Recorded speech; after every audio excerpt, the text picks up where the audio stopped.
I've never told this story to anyone in my real life.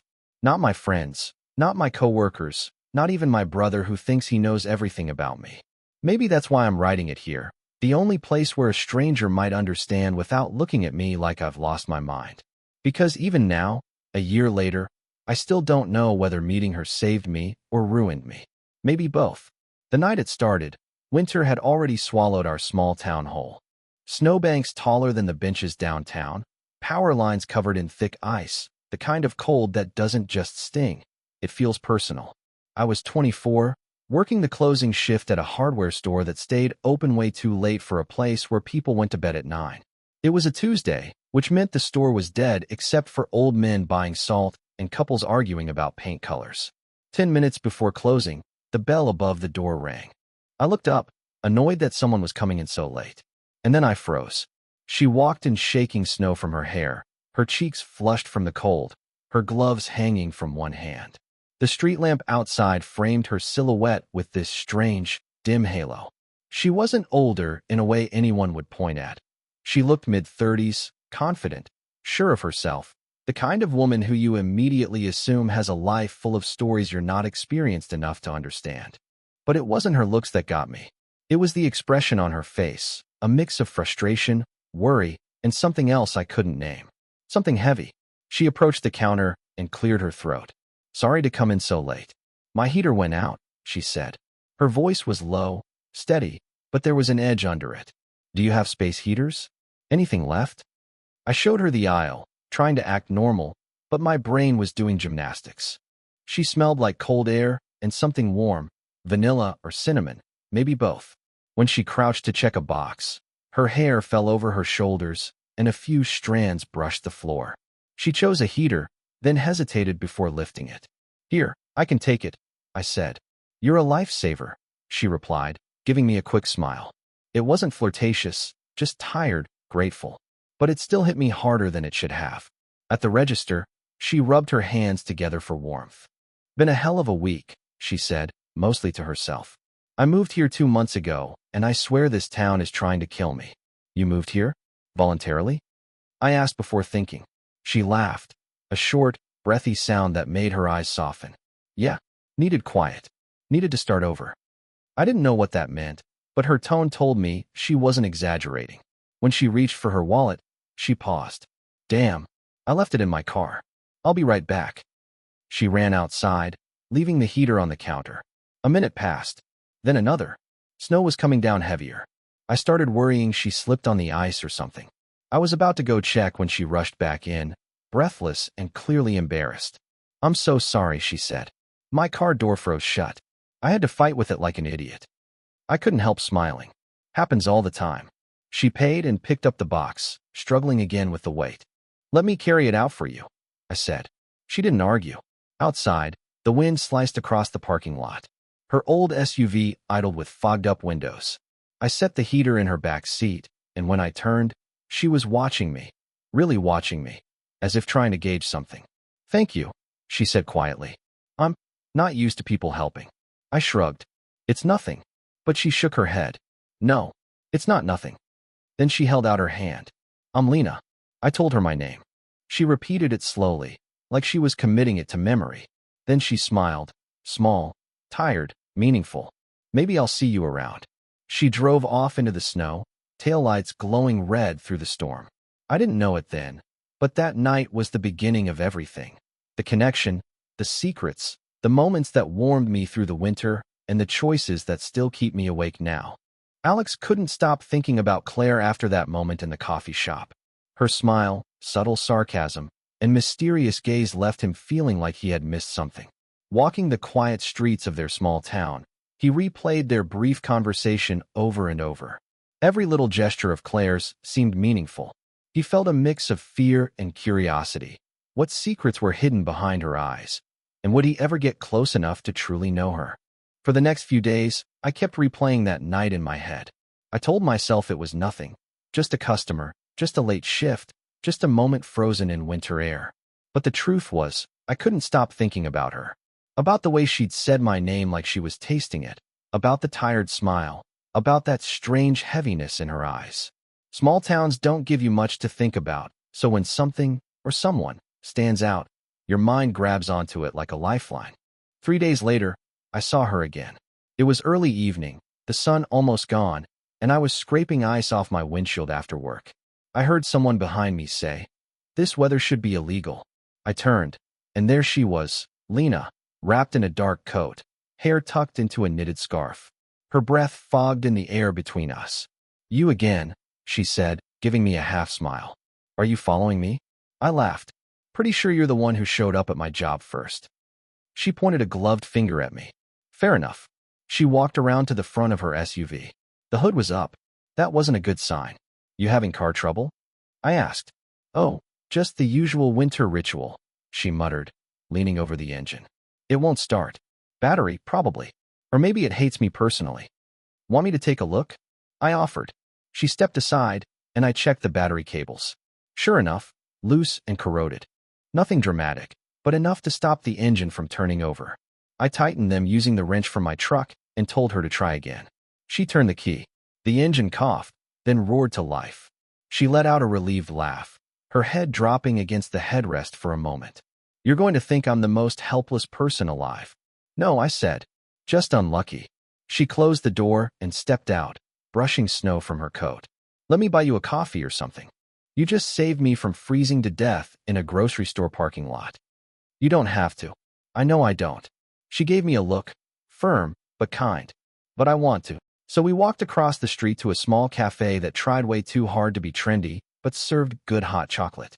Inside, it smelled like roasted coffee beans and cinnamon. We sat near the window, snowflakes drifting outside like feathers. She ordered a latte. I ordered hot chocolate.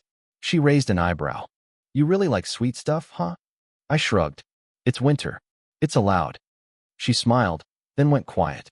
The kind of quiet that fills the space with tension, not awkwardness. "So, why'd you move here?" I asked. Her fingers traced the rim of her cup.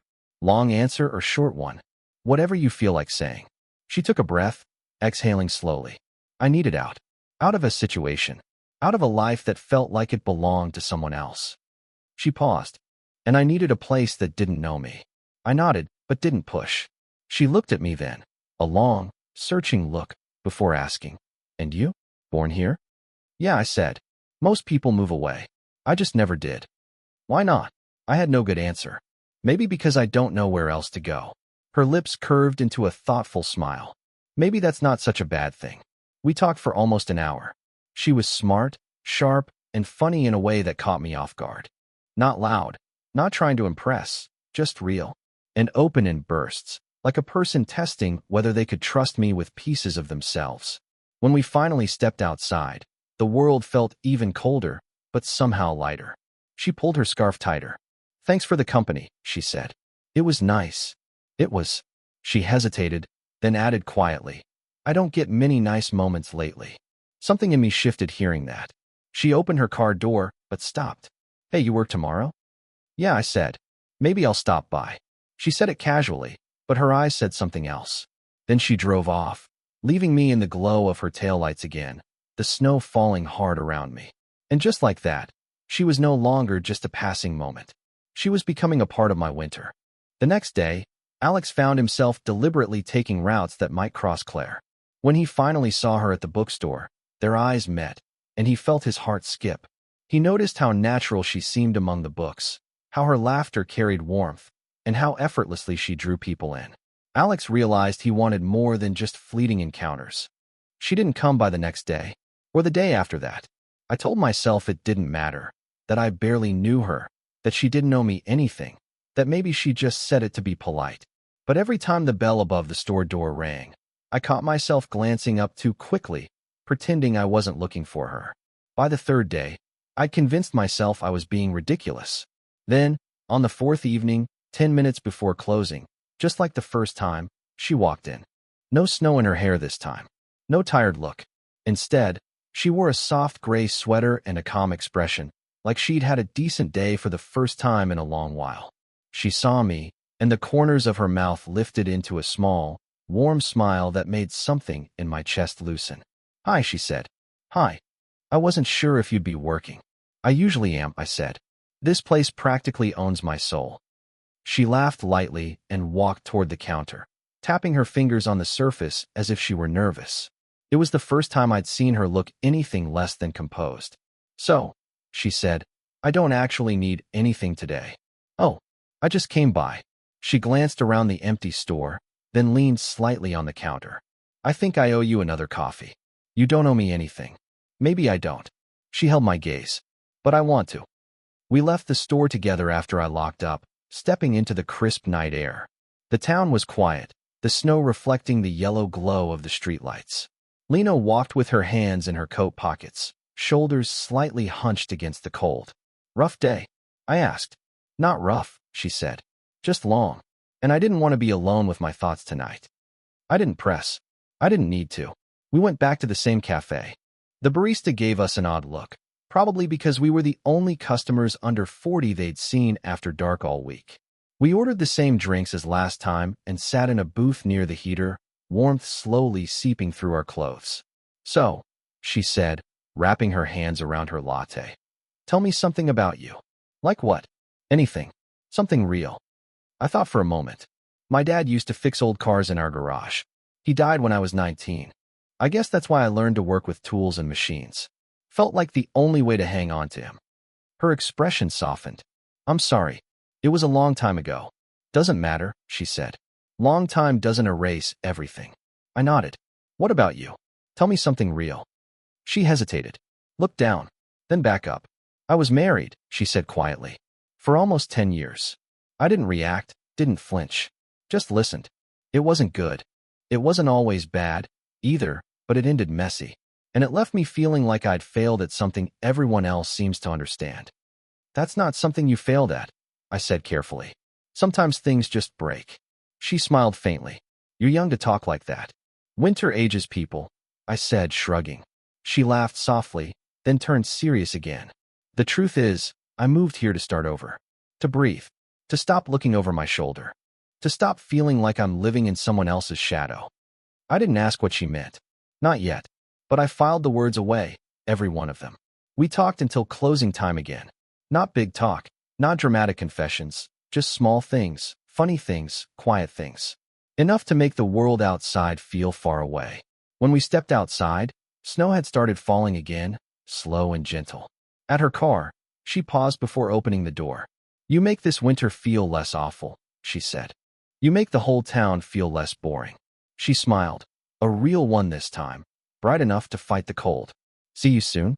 she asked. "Yeah," I said. "See you soon."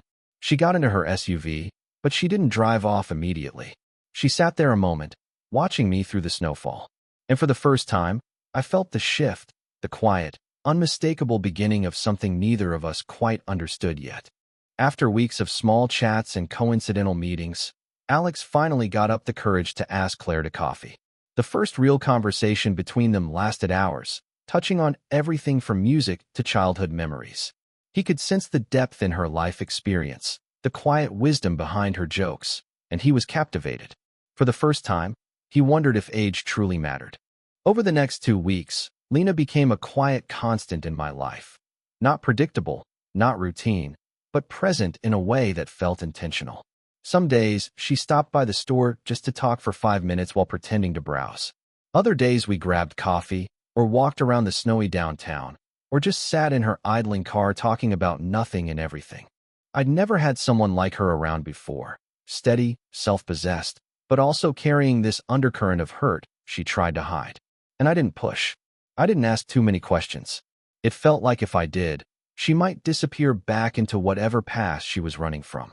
One night, a heavy blizzard rolled in, the kind where the snow falls sideways and the wind sounds like it's tearing holes in the sky. Our manager closed the store early, and when I stepped outside, my phone buzzed. A text from an unknown number. "Are you off work yet?" Before I could ask who it was, another message came in. "It's Lena. I'm parked outside. Don't freak out."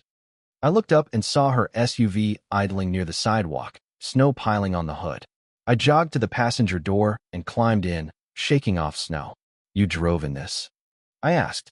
She had both hands on the wheel, gripping it harder than normal. "I didn't like the idea of you walking home in this mess.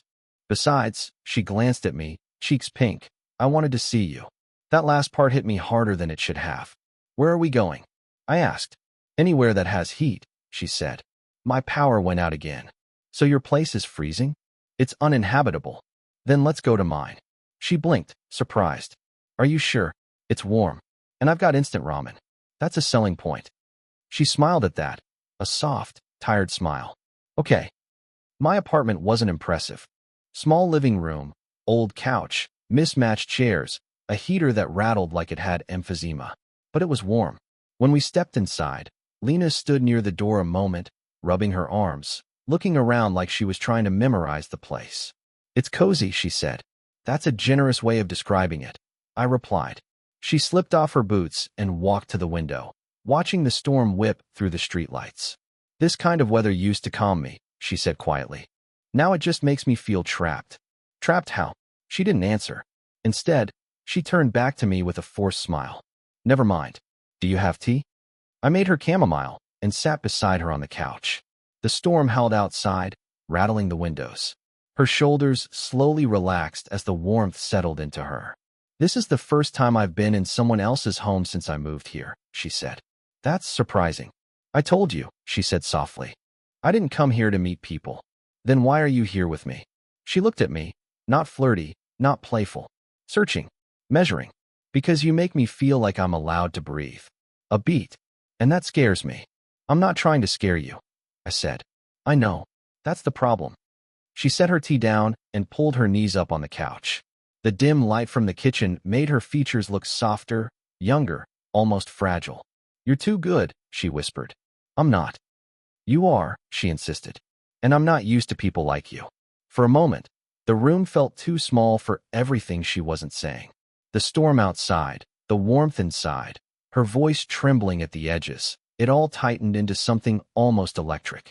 Then she leaned her head on my shoulder. Not romantic, not forward, just exhausted. You can stay as long as you need, I said. Her voice was barely audible. That's what I'm afraid of. We sat like that for a long time, the storm raging outside, her breath warm against my neck. And even though nothing physical happened that night, something shifted between us. Not loud, not dramatic, but real. And after that night, there was no going back. Their connection deepened slowly. Alex felt both excitement and intimidation. Claire's world seemed bigger, more complex. She shared stories from her career and travels, and he listened, mesmerized. Each story, each laugh, each serious glance drew them closer, and Alex felt that something significant was beginning, something he wasn't ready to fully name. After the blizzard night at my apartment, something unspoken settled between us. We didn't define it, didn't name it, didn't talk about it, but it was there, humming beneath every look, every pause, every moment our hands brushed accidentally, and neither of us pulled away fast enough. Lena didn't stay the night. Around midnight, when the storm calmed just enough, she insisted on going home. I offered to drive her, but she refused with a small, grateful smile. I just needed a moment, she'd said. You gave me that. The way she said it made it sound like I'd given her far more than a couch and a warm room. Over the next few days, she texted me more often, sometimes short messages, sometimes longer ones that sounded like midnight thoughts sent at the wrong time of day. Didn't sleep much. Work was hell today. Your place felt peaceful. Don't know why that scares me. I read each one more times than I should have. One Friday evening, she invited me over for dinner. Her tone was casual, but I could tell from how she asked that it meant something to her. When I arrived, her house was warm for once. Candles lit, soft music playing from a speaker in the corner. She wore a simple dark sweater, her hair tied back loosely. She looked comfortable in a way I hadn't seen before. You cook? I asked, surprised at the smell. Barely, she said, but I figured you deserve a break from instant ramen. The meal wasn't perfect, slightly burnt chicken, under-seasoned vegetables, but she kept laughing at herself, and it didn't matter. It felt homelike, safe. Afterward, we sat on her couch with mugs of tea. She tucked her feet under a blanket and leaned into the armrest, watching me like she was studying something she didn't quite understand. You're easy to be around, she said. That's good, right? It is, but it's been a long time since I felt that. She paused. With anyone. I didn't ask about her ex-husband, though the word hung unspoken between us. Then she reached for the blanket and pulled half of it over my lap. A small gesture, but a meaningful one. What were you like at 23? She asked suddenly. I shrugged. Pretty much the same. Maybe more lost. More lost than now. Yeah, I guess I didn't really know who I was supposed to be. You still figuring it out? Aren't you? She smiled at that. A slow, warm smile that made my stomach twist. After a moment, she spoke more softly. I used to think I had everything figured out. Good job, stable life, a marriage that looked fine from the outside. Then little by little, it all fell apart. What happened? She took a breath. He wasn't violent. He wasn't cruel. Just controlling. Everything had to be on his terms. I didn't realize how small my world had become until I was out of it. Her eyes glistened, but she didn't cry. People assume the hardest part is leaving, she said. But the truth is, the hardest part is rebuilding yourself when you're not sure what's left. I let her words settle before I said anything. You're stronger than you think. She looked down, voice barely above a whisper. I don't feel strong. Not yet. You will, I said. And I'm here, if you need me. Her gaze lifted. Something unreadable flickered there. Fear, hope, something deeper. You're too young to be saying things like that, she murmured. You keep saying that. It doesn't make it less true. She laughed softly, shaking her head. You really have no idea how dangerous you are. Dangerous? To someone whose heart is still healing. Silence filled the room again. Not awkward, not heavy, just full. Then she shifted closer, her knee touching mine beneath the blanket. Not bold, not hesitant, just honest. Outside, snow began falling again, slow and gentle against the windows. Inside, the distance between us kept shrinking, one breath at a time. And somewhere deep down, I knew we were crossing a line we wouldn't uncross. Winter arrived, and the town was blanketed in snow. Alex and Claire began spending more evenings together, sometimes walking through the frosted streets, sometimes sitting in cozy cafes. The chill in the air seemed to heighten the warmth between them. Alex began noticing small, tender gestures from Claire, how she brushed snow off his jacket, how her hand lingered near his during conversation. The shift between us didn't happen in one moment. It happened in 100 small ones. But the night everything finally tipped was quiet, slow, and wrapped in that same winter stillness that had followed us since the beginning. It was a Tuesday. I had just finished another long shift. Lena texted me as I was locking up. If you're not too tired, I could use company. No explanation. No details. Just that. When I arrived at her place, the lights were dim, and she was sitting on the living room floor with her back against the couch, legs stretched out, a half-empty glass of wine beside her. She looked up when I walked in. You okay? I asked softly. She nodded, but it wasn't convincing. Long day. I sat down next to her, close enough to feel the warmth radiating off her, but not touching. She didn't speak for a moment, just breathed slowly, like she was trying to steady herself. Ever feel like your life is this puzzle you took apart? She finally said. And now you're not sure the pieces even belong to the same box anymore? Yeah, I answered quietly. More times than I'd admit. She turned toward me. That's what today felt like. I didn't ask her to explain. I didn't want her to feel interrogated. Instead, I rested my hand next to hers on the carpet. Not touching, just close. A silent invitation. She moved first. Her fingers brushed mine, tentative at first, then slowly lacing through them. Her hand was warm. Steady. A little shaky. I don't know what this is, she whispered, staring at our hands. I don't know where it's going. And I'm terrified of ruining your life. You're not ruining anything. You say that like you know. I do. She inhaled deeply. You shouldn't.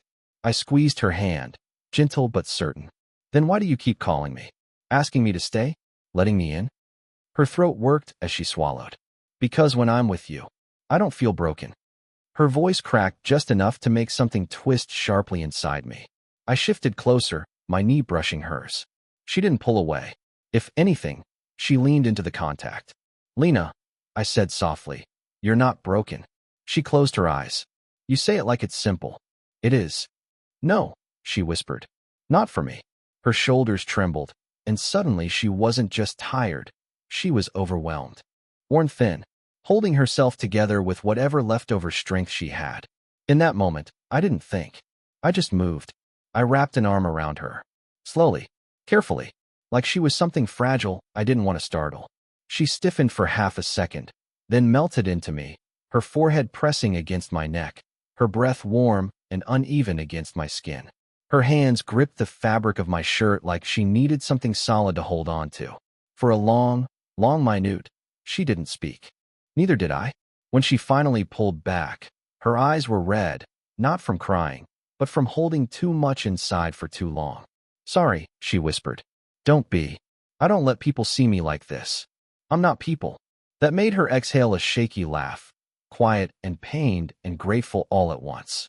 She reached up and touched my face, just her fingertips on my jaw, light as a snowflake landing on skin. "You make it too easy to feel again," she murmured. "Is that a bad thing?" "It's dangerous." "For who?" "For me," she said. "Because if I let myself fall, and you decide you didn't mean any of this." She shook her head. "I don't think I could handle that." Her vulnerability hit me harder than anything she'd said before. "I'm not going anywhere," I said. This time, when our eyes met, neither of us looked away. Her gaze dropped to my mouth. Mine dropped to hers. The air between us thickened, warm, slow, certain. And then she leaned in. Not fast, not desperate, just a slow, inevitable closing of the space between us. Her lips brushed mine once, testing. Then again, deeper, warmer, real. The kind of kiss that felt like exhaling after holding your breath for years.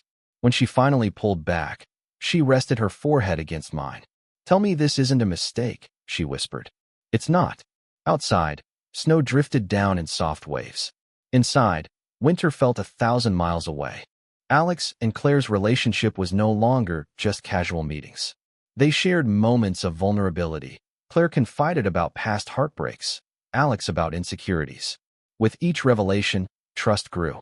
The town's quiet streets and snowy nights became the backdrop for a slow-burning intimacy, and Alex realized he was falling in a way he had never imagined. I didn't plan on ending up at her place that night.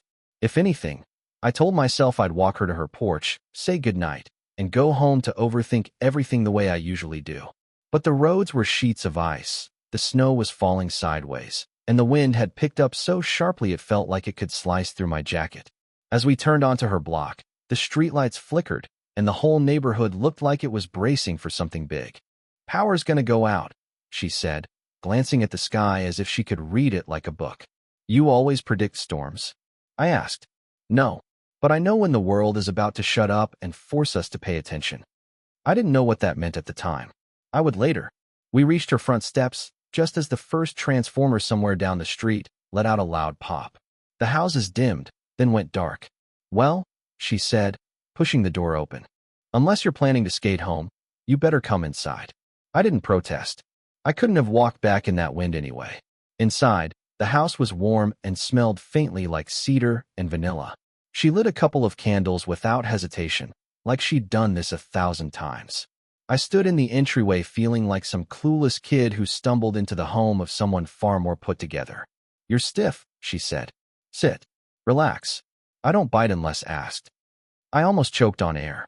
She poured 2 glasses of red wine, handed me one, and sat across from me on the couch. No music, no electricity, just the two of us in the glow of candlelight and a storm tearing the world apart outside. "So," she said, pulling her feet up under herself, "why do you really come to the diner every evening?" I stalled. "You make good pie." That's the worst lie I've ever heard. I laughed. "Okay, fine. I just like seeing you." "And why is that?" "I don't know," I said, then corrected myself. "I do know. You don't treat me like I'm too young." She studied me with this soft, slow look, like she was replaying every conversation we ever had. "You're not too young," she said quietly. "You're just new. New to the world in ways I'm not. New to heartbreak. New to risk. New to trusting someone you probably shouldn't." "Shouldn't?" I echoed. "Older women come with rust," she said. "Our dents don't buff out anymore." "That's not how I see you." She didn't respond, but something about her expression changed. She wasn't flirting anymore. She wasn't teasing. She was letting me see her without the jokes, without the walls. Lightning cracked outside, and thunder followed fast enough to shake the windows. "Storm's close," I said. "Storm is here." The way she said it made my chest tighten. We talked. Actually talked. About her divorce. About how she moved to this town because she was tired of being someone's emotional crutch. About how she thought she was done letting anyone close. "Then you showed up," she said, not looking at me. Is that bad? It's inconvenient. Inconvenient how? She took a slow sip of wine, then set the glass down. Because I like you, she said. More than I should. More than you realize. I didn't know what to say. My heart was hammering hard enough I thought she could hear it. Before I could respond, the wind slammed something against the side of the house. We both jumped. You okay? I asked. She nodded, but her breathing was a little unsteady. The moment was fragile, breakable, and somehow more intimate than anything physical could have been. She reached for my hand, not dramatically, not like in a movie, just placed her fingers on mine like she was testing whether I'd flinch. I didn't. You're shaking, she said. So are you. We stayed like that, hands barely touching, letting the storm fill the silence. Then she whispered, "Don't make me regret this." "I won't," I promised. And I meant it. She leaned in, not for a kiss, not yet, but enough that her forehead rested against mine. Outside, the world was chaos. Inside, everything felt dangerously calm. And that's when I knew it. I wasn't just falling for her. I was already gone. A sudden event, a minor accident at the local market, forced Claire and Alex into an unexpected closeness. She relied on his help. He saw a different, more fragile side of her, and in turn, she noticed his protective instincts. That night, as they sat by a fire in her apartment, words of affection lingered unsaid but understood. The tension between them was palpable. The storm didn't let up by morning. Actually, it got worse. Snow had piled up to the windowsills, the streets were swallowed in white, and the world outside looked like someone pressed pause on everything except the wind. We were stuck. Completely. The power was still out, the heater was struggling, and the house felt much colder than it should have. I woke up on her couch, covered with a thick knitted blanket that definitely hadn't been there when I fell asleep. My neck hurt, my back hurt, but the moment I opened my eyes and saw her sitting by the window with a mug between her hands, everything felt unreal in the best possible way. "You snore," she said without looking at me. "No, I don't." "You absolutely do." I sat up slowly. "Why didn't you wake me? You looked like you needed the rest." Then she added, quieter, "Besides, it was nice having someone else here." I didn't comment on that. I was afraid to break whatever soft thing was hanging in the room between us. "How bad is it out there?" I asked. "You're not leaving." It came out too fast, too blunt. She cleared her throat. "I mean, the roads are a death wish right now. Right?" I said, pretending not to notice. "Guess we're snowed in." She finally turned to me. "You okay with that?" "Yeah," I said. "I am." For a while, we just moved around each other in the quiet way people do when they're figuring out a new equilibrium. She made tea on the gas stove. I helped bring in more blankets from the hall closet. We talked, but only in small pieces. Where I grew up, where she went to college, dumb stories, embarrassing moments, tiny details that somehow felt big because of the context. At one point she asked, "Aren't your friends wondering where you are?" "Probably," I said, though the truth was I didn't really have anyone who would be worried. She seemed to understand that without me saying it. By noon the cold was creeping deeper in. The storm kept clawing at the house. The candles were burning low. And sitting across from her in that dim, freezing living room, it felt like we were the only two people left on Earth. She wrapped a blanket around her shoulders and sat down on the couch next to me instead of across. Not close enough to touch. Just nearer. "You keep looking at me like I'm going to break," she said. "I'm not. You are." She exhaled, fogging the chilly air. "And I get it. I've lived enough life to scare people away. But I'm not fragile." "I don't think you're fragile," I said. "I just don't want to mess anything up." "What do you think you could mess up?" I didn't answer right away. The real answer was everything. She shifted under the blanket, turning slightly toward me. "Look, I need you to understand something. I'm not good at this." "At what?" "This." She gestured vaguely between us. "I don't date younger guys. I don't even date much at all anymore. And I don't want to pull you into something complicated if you're expecting simple." "I'm not expecting simple." She gave me a long, searching look. "Then what are you expecting?" "You," I said. "Whatever that means." She blinked slowly, like she was trying to process it without letting it hit too hard. "You shouldn't say things like that," she whispered. "Why not?" "Because I'm starting to believe you." The room felt even colder after she said it, like the temperature had dropped just so the moment could heat us instead. Another loud crash sounded outside. Maybe a branch, maybe ice, but neither of us flinched. We were too focused on each other. She moved a little closer, our shoulders touching under the blanket. Just that small point of contact made my heartbeat kick into another gear. "You're freezing," she said. "So are you." She didn't pull away. She didn't hide. She didn't joke to deflect. Instead, she rested her head gently on my shoulder. It was the softest thing she'd done since I met her, and it was enough to undo me completely. "Is this okay?" she asked. "Yes," I said immediately. "More than okay." We stayed like that for a long time, listening to the storm rattle the world outside while we created our own tiny pocket of warmth inside. Then she said, barely above a whisper, "If this goes any further, there's no going back to what we were before." "I don't want to go back." "Neither do I," she admitted. And that was the first moment I realized. This wasn't just a snowstorm. It was the beginning of something neither of us were ready for, but both of us wanted anyway. Holiday festivities brought the town to life, and Alex and Claire were inseparable. From decorating small shops to sharing hot cocoa on the frozen pond, their connection deepened in a playful, tender way. But subtle doubts lingered. Was their age difference really just a number, or would it eventually create distance? Yet each shared smile and quiet glance seemed to answer him differently. Winter had fully settled over the small town, turning streets and rooftops into a quiet, glistening white. Alex walked home from work, his scarf wrapped tightly around his neck, but it wasn't the cold that made him shiver. It was the thought of Claire. Their connection had grown beyond casual coffee chats and bookstore encounters. He kept replaying their last night together in his mind, sitting by the fire in her apartment, the snow falling softly outside the window. Claire had been talking about her childhood winters, the way her father used to carve ice sculptures in the yard, and Alex had listened, captivated. He noticed little details about her, the way her eyes crinkled when she laughed, how she absent-mindedly twisted her ring on her finger when she was thinking, the warmth in her voice that seemed to make even the coldest room feel like spring. He wanted to know everything about her, and yet he feared he was moving too fast, that she might not feel the same intensity he did. That evening, Claire texted him, "Want to walk through the town square? The lights are up." His heart raced. This was more than an invitation. It was an unspoken bridge to closeness. When he arrived, she was already there, her coat cinched at the waist, hair tucked under a wool hat, cheeks rosy from the cold. She smiled, that same smile that had first caught his attention weeks ago. Alex felt his pulse quicken.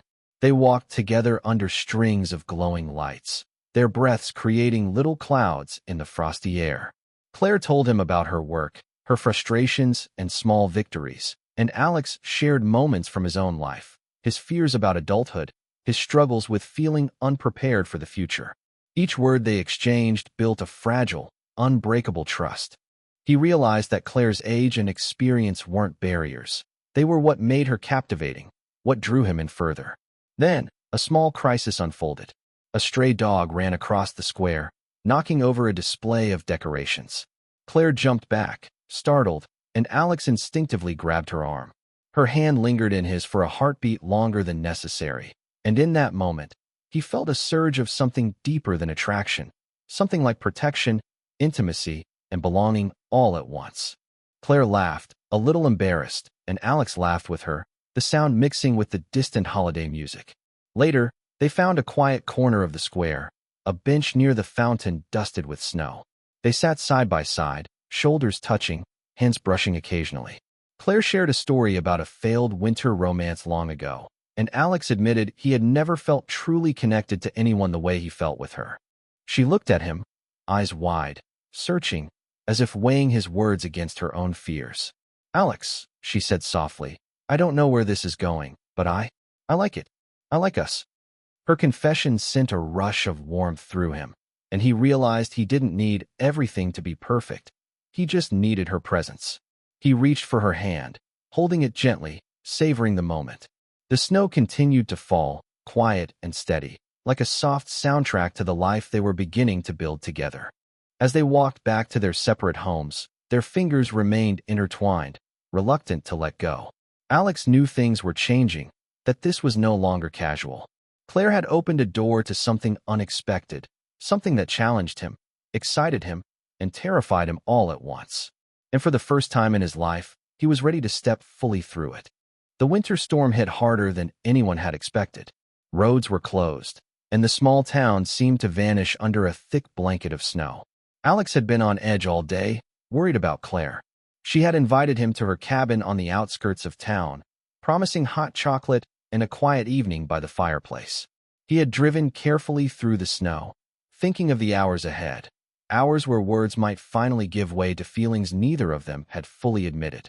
When he arrived, Claire was already there, lighting candles and piling blankets on the couch. Her cheeks were pink from the cold, and she looked at him with that familiar mix of warmth and mischief. "You made it," she said, her voice soft but teasing. Alex smiled, feeling a mix of relief and anticipation. The storm outside made the cabin feel like a world unto itself. They sat close on the couch, the fire crackling beside them, casting flickering shadows on the walls. They talked about trivial things at first, the storm, the town, old memories. But beneath the surface, a tension lingered. Alex wanted to reach for her, to close the distance between them, but hesitated, unsure if she was ready. Claire, sensing his uncertainty, shifted closer. "Alex," she said, her hand brushing against his. "I know this is sudden, but I feel like I've been waiting for this, for you." Her words were barely above a whisper, yet they struck him like a lightning bolt. He took her hand fully, holding it firmly, as if to anchor both of them in this moment. For the first time, Alex allowed himself to be completely vulnerable. He admitted his fears, his excitement, how he had never met anyone like her. Claire listened, eyes soft, nodding, her own vulnerability mirroring his. The air between them thickened with anticipation, and then, slowly, naturally, their faces drew closer. The first kiss was gentle, exploratory, full of promise rather than urgency. The storm outside became irrelevant. Nothing existed except this shared warmth, this connection they had built from glances, conversations, and small winter walks. Hours passed like minutes. They talked, laughed, and held each other, discovering the subtle ways they fit together. Claire shared stories from her past, Alex from his. And in the exchange, they found a rhythm, a balance between experience and youth, caution and daring. Snow continued to fall outside, a quiet witness to the intimacy blooming inside. As night deepened, Alex realized he didn't want the moment to end. "Claire," he said softly, "I don't care about the age difference, or the past, or anything else. I want this. I want you." She smiled, resting her head against his shoulder. "Alex, I want that too. I've never felt this way in years. Maybe it's never too late for something unexpected." They stayed together, letting the storm rage outside, letting the firelight and their closeness define their world. In that small cabin, in a small town covered in snow, Alex and Claire found a connection neither had anticipated but both had quietly hoped for. It wasn't perfect and it wasn't simple, but it was theirs, a story of two people, different in age but united in heart, beginning a winter that neither would ever forget.